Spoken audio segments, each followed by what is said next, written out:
Hey, what's going on guys, Dignal here. In today's video, I'm going to be showing you some updated render settings for your gaming videos, your YouTube videos, your highlight videos, whatever, in 2021.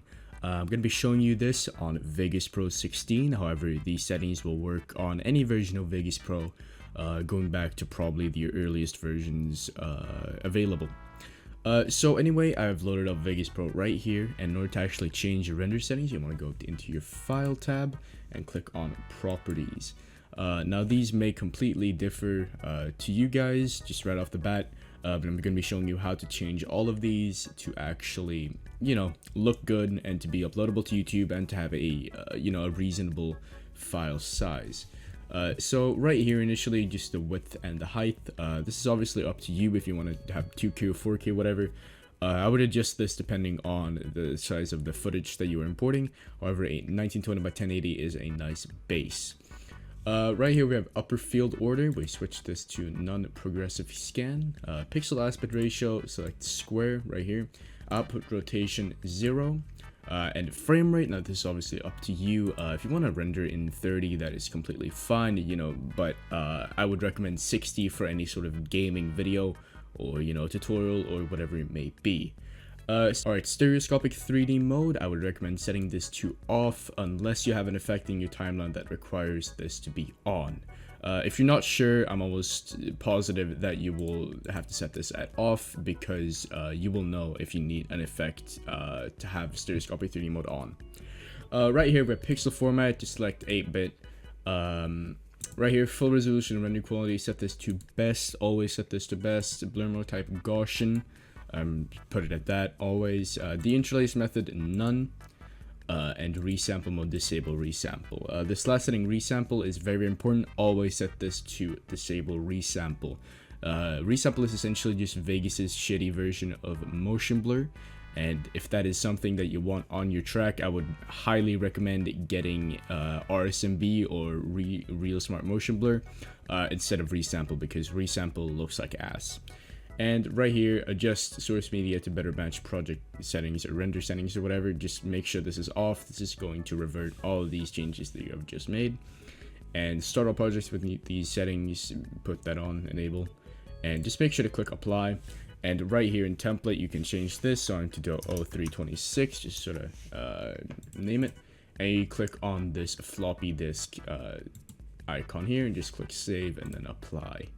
Now this is going to just make sure that every time you open up Vegas, it is going to render with those settings. So let me just go ahead and drag in just some old footage that I have right here. Let's say we want to render this. I'm just going to highlight all of it and click on File and Render As up here. There are a couple settings you want to change in here as well.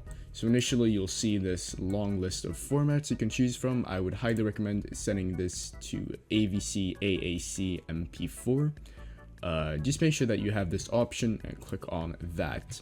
Now there are a bunch of pre-made options for you guys that you can choose from. So I'm just going to click on Internet HD 1080p 60 FPS, and what you're going to need to do is just click on Customize right here.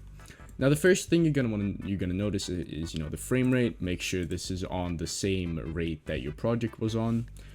Frame size, make sure that this is also the same as your project file or your project timeline settings or whatever.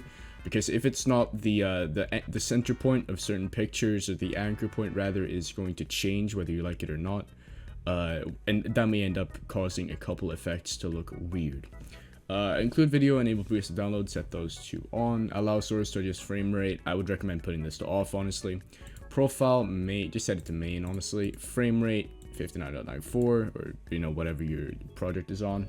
Field order, none. Pixel aspect ratio 1.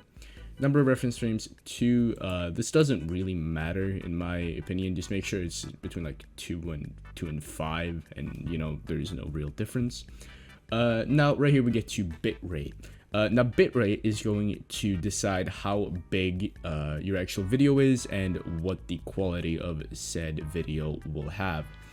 YouTube caps out at 50 million bitrate, so I would highly recommend that you set it to at least 50 million in the constant bitrate section. If you want to take it one step further, you can set it to 135 if you really want to. However, I found that it doesn't really make a significant difference if you're going to upload to YouTube. On the topic of YouTube, I would like to point out that if you upload your video in 1080p and your YouTube channel is small, YouTube is going to give you a worse codec than it would the larger channels, and it is going to decrease your video quality immensely. Therefore, if you do not consider yourself a big YouTuber, or if you get hardly any views, I would highly recommend that you render in at least 2K or 4K. So in order to do this, you just click on custom frame size, and for 2K, you're going to want to set this to 2560 by 1440. And in the case of 4K, you can just click on 4K down here. Anyway, that is essentially all you need to do. The audio, I've found that it doesn't really matter unless you have something specific you want to change in here. There is no real need to change anything. Anyway, you can go ahead and just save your template right here. So let's do 0326. Just click on the floppy disk icon and OK. And you just select the output folder. I'm just going to put it up right here. And you just click on the render button and it should start rendering. Anyway, that's going to be it for today. If you enjoyed the video, make sure to like it down below, comment, subscribe, all that good shit. And I'll see you guys in a couple days, and peace.